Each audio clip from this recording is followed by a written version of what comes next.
네, 시청자 여러분 안녕하십니까? 주상전화, 주식상담전화 한 주의 마지막 금요일에 인사드립니다. 아나운서 권재은입니다. 자, 오늘 국내 증시는 그야말로 전강후약 장세였습니다. 오늘 로보택시 이벤트와 한국은행 금통위를 소화하면서 장막판 외국인의 매도 물량이 출회된 건데요. 양대 지수 모두 아쉽게 하락으로 마감했습니다. 주말을 앞두고 내 종목 팔아야 하나 말아야 하나 고민되시는 투자자분들 정말 많으실 것 같은데요. 저희와 함께 그 고민 나눠보시면 좋을 것 같아요. 특히나 이런 종목들 가지고 계신 분들 저희한테 지금 빠르게 연락 주시면 됩니다. 오늘 로보택시와 함께 휴머노이드 로봇도 공개가 됐죠. 이 로봇 관련주들 오랜만에 또 시세를 냈었는데요. 로봇 관련 섹터 가지고 계신 분들 전화번호 02-2000-4919번으로 지금 바로 연락 주시면 되고요. 또 오늘 수출 데이터 잘 발표됐지만 화장품 섹터는 차익 실현 물량 나왔습니다. 오늘 하락 걱정되신다 하시는 분들 저희한테 지금 빠르게 연락 주시면 됩니다. 문자 메시지 샵 2034 그리고 유튜브 채팅창도 활짝 열려 있으니까요. 오늘도 여러분들의 많은 참여 부탁드리도록 하겠습니다. 자, 그럼 오늘 시장 핫했던 섹터 3가지 점검해보면서 다음 주 시장 좀 든든하게 대비해보도록 하겠습니다. 오늘 섹터 3가지 이렇게 가지고 왔습니다. 오늘 출판 섹터가 정말 강했습니다. 상한가 기록한 종목들 많았는데요. 이 밸류업이 아니고 노벨업이다라는 이야기가 있더라고요. 한강의 노벨상 수상 소식 속에 한강 신드롬 계속해서 일어나고 있다고 하는데요. 한강 책은 1분에 18개씩 팔린다고 합니다. 사이트가 마비됐다고 하기도 하는데 한사 예스24 홀딩스가 오늘 상한가 꽉 채워서 마감했고요. 예스24도 상한가로 마감했습니다. 또 밀리의 서재도 오늘 두 자릿수대 급등 이어갔는데 과연 다음 주 시장까지 이 시세 계속해서 이어갈 수 있을지 여부 한번 확인해 보시면 좋을 것 같습니다. 그리고 경영권 분쟁 이슈 계속해서 시장을 뜨겁게 달리고 있습니다. 고려아연과 영풍정밀은 공개 매수가를 상향했음에도 불구하고 오늘 시장에서는 잠시 쉬어왔고요. 반면에 티웨이항공, 대명소노시즌의 경영권 분쟁 이슈 계속해서 불거지고 있습니다. 다만 종목별로 선발적인 움직임 보여줬는데요. 티웨이항공이 오늘 7% 하락으로 마감했고요. 티웨이홀딩스는 계속해서 연일 상승 흐름 이어가고 있습니다. 오늘 22% 급등, 대명소노시즌도 15% 급등으로 마감했습니다. 경영권 분쟁 이슈 관심 있어 하시는 분들, 투자자분들 많으실 것 같은데요. 잠시 후에 자세하게 다뤄보도록 할게요. 그리고 오늘 한국은행의 금통위가 있었죠. 금리 인하 드디어 단행했습니다. 오늘 바이오 섹터로 훈풍 불어주면서 바이오 기업들 전반적으로 강세 이어갔는데 알테오젠이 오랜만에 시세를 강하게 냈습니다. 오늘 4% 급등으로 마감했고요. 어제는 리가켄 바이오가 강했다면 오늘은 ABL 바이오가 그 수급을 이어받았습니다. 오늘 15% 급등으로 마감했습니다. 또 어제 저희가 시간의 특징주로 HLB 잠시 짚어봤었죠. FTA 승인 지연 소식 속에 오늘 하락이 나왔습니다. 11% 급락했는데 개파락으로 출발했지만 그나마 좀 하락분을 만회하면서 마감했다는 점 긍정적으로 평가할 수 있을 것 같습니다. 과연 금리 인하 찐수혜주 바이오 섹터일지 짚어보도록 할 텐데요. 오늘 이 3가지 섹터 두 분과 함께 이야기 나눠보도록 하겠습니다. 자, 오늘은 권영우 대표 그리고 이주연 대표 나와주셨습니다. 두 분 어서 오십시오. 안녕하십니까. 네, 오늘 이렇게 이 3가지 섹터 이야기 나눠보도록 하겠습니다. 먼저 금리 인하 이야기부터 해보도록 할게요. 드디어 한국은행이 금리 인하를 단행했습니다. 한미 기준금리 차이 한번 확인해 보도록 하겠습니다. 한국은행은 미국보다 조금 더 이르게 긴축의 문을 열었습니다. 2021년 8월 한국은행이 먼저 금리 인상기에 접어들면서 이 미국보다 선제적으로 금리를 올리기 시작했었는데요. 9월 18일 미국 FOMC에서는 0.5bp 금리 인하를 단행했죠. 5% 기준금리 기록하고 있고요. 한국은행은 오늘 0.25% 금리 인하를 단행하면서 한미 기준금리 차이를 1.75%로 좁혔습니다. 이제 한국과 미국 모두 금리 인하 사이클에 드디어 접어든 건데요. 일단 이주연 대표님께 여쭤보도록 할게요. 네. 오늘 이 금리 인하를 두고 좀 매파적인 금리 인하다라는 이야기가 있더라고요. 앞으로 그렇게 좀 마이너스 금리는 없을 것이다 라고 이렇게 이창용 총재가 좀 매파적으로 발언을 했었는데 네. 그렇다면 다음 금리 인하는 언제일지 어느 정도로 금리 인하를 할지 앞으로의 사이클은 어떻게 보실까요? 일단 지금 금통위에서 나온 어떤 투표 결과라고 해야 될까요? 거기서 이제 한 분 정도는 추가 인하에 대한 얘기가 나왔는데 나머지 분들께서는 이제 3.25로 동결을 하는 것이 향후 좋겠다라는 이야기들이 나오고 있고요. 실질적으로 이번에 이제 약간 매파적인 이야기를 하실 수밖에 없었던 이유는 국내 이제 개인 부채 규모가 굉장히 지금 커져 있는 상황이고 이게 이제 시장의 큰 뇌관으로 지금 작용하는 상황이거든요.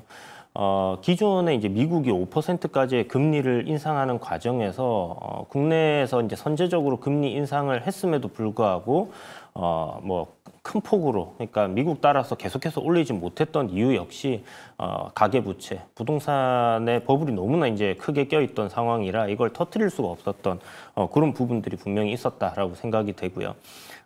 그런 부분에서 뭐 부동산에 어떤 쏠려 있는 어떤 가계부채 이런 것들이 이제 일시에 터지게 됐을 때는 굉장히 시장에 큰 충격을 줄 수 있기 때문에 계속해서 뭐 금리를 동결하는 입장으로 유지를 해왔었고 최근 미국에서 이제 빅컷 진행하면서 요번에 이제 뭐 0.25% 정도를 내리게 되었는데요.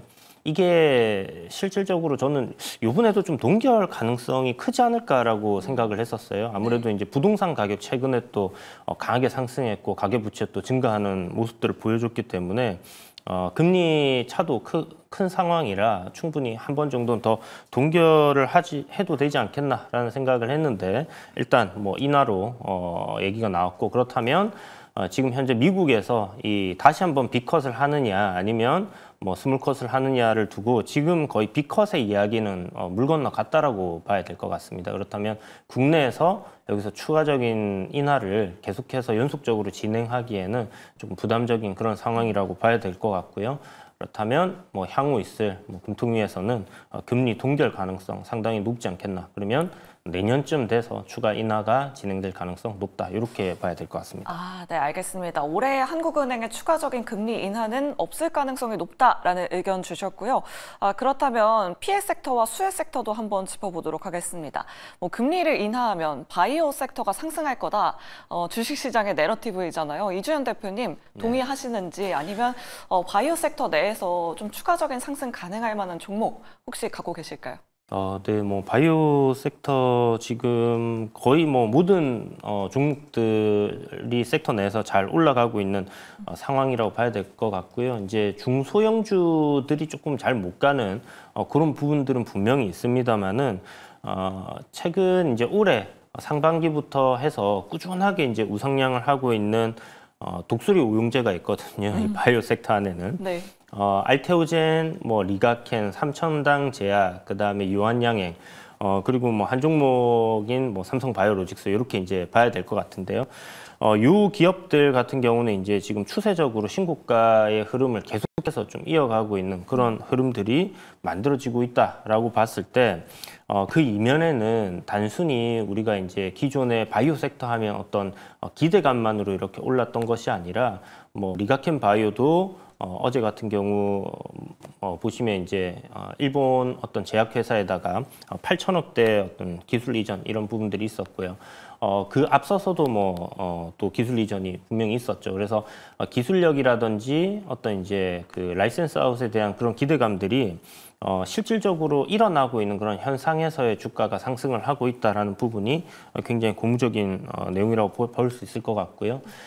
제약바이오 헬스케어단의 어떤 좀 규모가 있고 돈을 버는 기업들, 뭐 녹십자라든지 SK 바이오팜이라든지 오늘 뭐 SK 바이오팜 굉장히 시세가 좋았습니다만 요런 종목들이 최근 한 7월 달부터 시세가 좀 강하게 올라가는 그런 흐름들을 보여줬습니다. 이게 7월에 우리 이제 금리 인하 미국에서 계속 이야기가 나오고 있었던 부분을 조금 선반영해서 시세들이 나왔다라고 보여지고요. 그때 7월 1일 날 딱 기억에 남는 것이 바이오 sek터들이 다 같이 올라줬고 2차 전지가 강하게 올라줬습니다. 이 두 섹터가 결국은 이 금리 인하를 했을 때 좀 강한 큰 수혜주로 이렇게 볼 수 있는 부분인데 아무래도 뭐 좀 긴 임상을 진행하는 부분 아니면 설비 투자를 하는 부분에 있어서 자금을 많이 조달을 해야 되는 그런 부담감 때문에 그렇게 볼 수 있겠습니다. 그래서 현재 바이오 섹터들 뭐 많이 오른 거 아니냐라고 하실 수 있겠지만 뭐 지금까지 여러분들 이제 국내 증시를 보면서 느끼셨겠지만 가는 종목이 가는 섹터가 계속 잘 가는 그런 흐름들을 보셨을 거예요. 그래서 대장급으로 좀 전에 말씀드렸던 그 독수리 오형제라는 5종목의 추세가 큰 폭으로 꺾이지 않는 다음에는 제약바이오 섹터 내에서의 어떤 순환, 뭐 중소형 단에서도 계속해서 수급 쏠림이라든지 순환매가 돌면서 강한 시세 흐름들은 이어질 가능성이 높으니까 지금은 어떤 종목을 찾아서 공략을 한다라고 했을 때 헬스케어 내에서 우리가 찾아보는 것이 맞다라는 생각이 들고요. 최근에 이제 좀 상대적으로 2군으로서 조금 느리게 움직이는 종목들을 보자면 SK 바이오팜, 그다음에 대웅, 그리고 뭐 녹십자 이렇게 이제 볼 수 있는데요. 녹십자도 지금 저항이 바로 상단에 있는데 요거 뚫어내면 SK 바이오팜처럼 시세를 한번 줄 수 있는 위치에 놓여 있으니까 한번 잘 보시고, 그리고 지금 신고가 가고 있는 좀 전에 이야기 드렸던 5종목들 같은 경우는 시세 탄력은 조금 떨어질 수 있겠으나 우상향 기조를 계속 유지를 할 가능성이 높기 때문에 단기적으로 조정이 나오는 상황, 음봉이나 아니면 뭐 5일선 정도에 이렇게 도달했을 때 이평선 부근에서는 접근을 또 해보시면 좋은 성과가 있지 않겠나 이렇게 생각이 듭니다. 네, 알겠습니다. 바이오 섹터 계속해서 관심 있게 지켜보자. 오히려 잘 갔던 종목들 계속해서 바라보자. 독수리 오형제까지 꼼꼼하게 확인해 보시면 좋을 것 같습니다. 그럼 권영우 대표님께는 이 부분 한번 질문 드려보도록 할게요. 금리 인하 수혜주면 사실 건설 섹터도 떠올라야 하는데 오늘 건설주들의 상승이 굉장히 미미했습니다. 건설주들은 아직인 건지 대표님 의견 어떠실까요? 저는 개인적으로 건설주는 좋다고 생각합니다. 왜냐하면 일단 그동안 가격 조정도 그렇고 기간 조정도 그렇고 오랫동안 바닥을 다졌던 흐름이 나타났었고, 사실 그 건설주라고 한다면 그동안 그 고금리 구간에서 좀 이렇게 자금 조달 비용이 좀 높았기 때문에 금리 인하를 하게 되면 대표적으로 좀 자금 조달 비용이 낮춰지는 섹터들, 뭐 2차 전지 섹터라든지 뭐 제약바이오 아니면 뭐 건설 섹터가 대표적인 어떤 금리 인하의 수혜 섹터라고 볼 수 있겠습니다. 근데 건설 섹터 같은 경우에 최근에 금리 인하로 오르는 부분도 있지만 우리나라 그 통화 완화 정책인 금리 인하뿐만이 아니라 중국의 지준율 인하에 대한 모멘텀도 가지고 있거든요. 중국이 최근에 이제 경기 부양을 본격적으로 시작을 하면서 중국 경기에서 수혜를 입을 수 있는 게 바로 이제 국내 건설 섹터가 되겠고, 이 트럼프 관련주로도 지금 건설 섹터가 묶여 있습니다. 오랫동안 이제 재건 테마로서 HD, 뭐 현대건설기계라든지 뭐 두산밖에, 뭐 SY스티텍, 뭐 중소형 단부터 시작해서 뭐 대형주 단, 그러니까 이런 건설 섹터들이 전반적으로 이 우크라이나 재건 테마에 묶여서 같이 좀 상승 퍼포먼스가 나왔었는데, 최근에 그 해리스랑 트럼프의 그 지지율 조사에서 이 해리스가 좀 많이 밀렸지 않습니까? 그래서 그런 부분 때문에 건설 섹터가 좀 조정이 나왔다가 최근에 금리 인하 구간과 그러니까 금리 인하에 대한 모멘텀과 트럼프가 오늘 보니까 해리스를 뭐 10% 차이로 역전하는 흐름이 나타났습니다. 그래서 이런 부분까지 감안했을 때 두 가지 모멘텀으로 같이 좀 상승 퍼포먼스가 나올 수 있지 않을까라는 생각이 들고, 그리고 상승 추세를 어쨌거나 지금 가기 전에 바닥을 다지는 구간이기 때문에 지금 구간에서 좀 매력이 있는 구간이라고 생각합니다. 네, 알겠습니다. 뭐 건설 관련주나 재건 관련주 계속해서 관심 있게 지켜보자라고 말씀해 주셨고요. 그럼 좀 추가적으로 여쭤보도록 할게요. 이제 미국과 한국 모두 이제 긴축의 사이클이 모두 다 끝났습니다. 영우 대표님이 생각하시는 금리 인하 수혜 섹터 어떤 섹터가 있을까요? 저는 2차 전지 섹터가 최근에 흐름이 너무 좋더라고요. 네. 그래서 2차 전지 섹터가 좀 그동안 봤을 때 에코프로도 지금 뭐 고점 대비 가격 조정이 한 50% 이상이 나타났었고, 에이지엔솔도 마찬가지고, 최근에 에이지엔솔 같은 경우도 테슬라랑 이제 공급 계약도 맺지 않았습니까? 그래서 이런 어떤 개별적인 산업 내에서도 좋은 성과를 자랑하고 있기 때문에 금리 인하의 구간과 같이 맞물려서 좀 상승이 나올 수 있지 않을까라는 생각이 들고, 지금 오늘도 지금 테슬라 보니까 그 로보택시를 공개를 했더라고요. 그래서 로보택시 그걸 보니까 월가에서는 별로 그렇게 기대치가 높지 않은 상태에서 오늘 공개된 영상이 생각보다 예상보다 좋았기 때문에 주가 업사이드에 한 영향으로서 작용하지 않을까 그렇게 생각이 들고, 에이지에너지 솔루션을 비롯해서 뭐 삼성 SDI도 오늘 뭐 증권사에서도 좀 리포트이 좋게 나왔거든요. 그래서 이런 부분을 종합적으로 좀 감안했을 때 충분히 2차 전지가 좀 상승 추세를 돌릴 수 있지 않을까라는 생각을 하고 있습니다. 네, 알겠습니다. 이주연 대표님은 바이오 섹터를 탑픽으로, 그리고 권영우 대표님은 2차 전지 탑픽 섹터로 꼽아주셨습니다. 이렇게 금리 인하에 대해서 이야기 나눠봤고요. 다음으로 경영권 분쟁 이슈도 한번 짚어보도록 하겠습니다. 고려아연 영풍정밀 공개 매수가가 상향됐음에도 불구하고 오늘 시장에서는 쉬어갔습니다. 이주연 대표님께 여쭤보도록 할게요. 사실 이 경영권 분쟁 이슈는 좀 급등락에는 계속해서 유의를 해야 할 것 같거든요. 네네. 그럼에도 불구하고 오늘 이런 종목들이 거래량 상위 종목의 랭크가 많이 됐더라고요. 네. 투자 전략을 어떻게 세워봐야 될까요? 네, 아무래도 지금 시작은 고려아연과 이제 영풍정밀 관련 종목들이 급등을 하면서부터 주가가 강하게 상승하다 보니 이제 또 다른 경영권 분쟁이 일어나는 기업들까지 계속해서 시장에서 부각이 되는 그런 모습이고요. 티웨이 홀딩스, 뭐 예림당, 대명, 손호, 시트, 뭐 네. 이렇게 시즌해서 급등이 지금 나오고 있거든요. 티웨이 항공을 가지고 이제 경영권을 누가 가져가느냐 이런 이야기들이 계속 나오고 있는데, 뭐 일단 그 티웨이 항공의 경영권 분쟁은 사실상 겉으로 드러나기에는 서로 공개적으로 우리가 이 지분을 가져가겠다라는 얘기는 아니고 그냥 경영권 분쟁 가능성이라고 열어놓고 네. 봐야 될 것 같습니다. 대명 소노시티에서는 이제 이야기하기를 지분을 거의 지금 뭐 일대 주주와 시즌과 이제 그 동일하게 거의 흡사 비슷하게 이제 갖고 있다 보니까 이런 이제 이야기들이 나오고 있는데 공개 매수를 뭐 기사 내용들을 보게 되면 공개 매수를 추진을 하려고 하다가 안 했다라는 네. 이야기가 있거든요. 그래서 아직은 이제 그냥 기존에 그 하고 있는 골프장이라든지 리조트라든지 하는 부분과 이런 연계 사업을 위해서 지분을 매입했다라는 입장이기 때문에 이게 이제 서로 상대 이제 뭐 장 내에서의 지분 싸움으로 간다든지 아니면 공개 매수로 이제 좀 가시화되는 그런 시점이 올 수도 있다라는 생각이 들고요. 이미 주가는 뭐 이런 기대감에 급등을 하고 있는 상황이기 때문에 만약 뭐 아니다라는 얘기가 나오게 될 경우에는 또 급락이 나올 수 있다라는 부분을 조금 참고하셔가지고 추격 매수보다는 조금 대응이 빠르신 분들은 괜찮겠지만 그게 아니신 분들은 오히려 뭐 이 경영권 분쟁을 노리신다라면 고려아연이 괜찮지 않겠나라는 생각이 듭니다. 오늘 보면 이제 그 MBK와 고려아연 양측이 이제 83만 원 지금 동등하게 가격대를 공개 매수가로 결정을 해놨었고.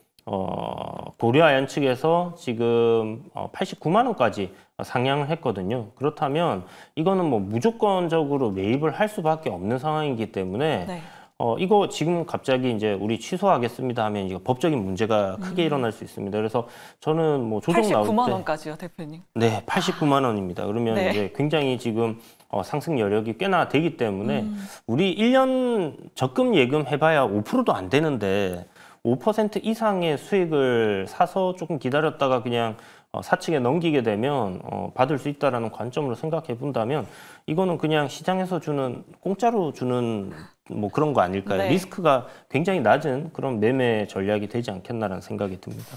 네, 알겠습니다. 오히려 오늘 올랐던 티웨이 쪽보다는 공개 매수가를 상향했던 고려아연 쪽을 보는 게 좋을 것 같다. 하지만 급등락에는 꼭 유의를 하셔야 할 것 같습니다.